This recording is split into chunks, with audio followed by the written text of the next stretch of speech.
This is HUAWEI P60 Pro, and today I would like to show how you can set up the VPN connection on this device.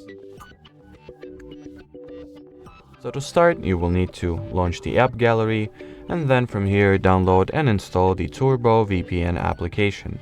So here it is. Let's just go ahead and quickly install it. Once it is ready, open the app, tap at the green continue button, then wait for the app to load.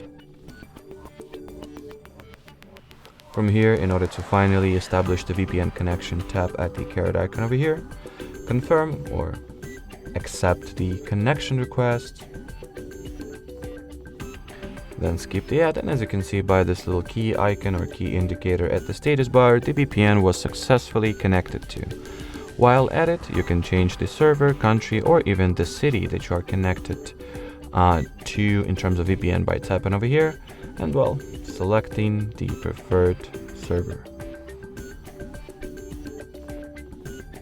Finally, in order to disconnect yourself from VPN, you will need to simply tap at this cross icon over here, choose the disconnect option from the dialog window that follows, and that will be it. So thanks for watching, thanks for your attention, and bye bye.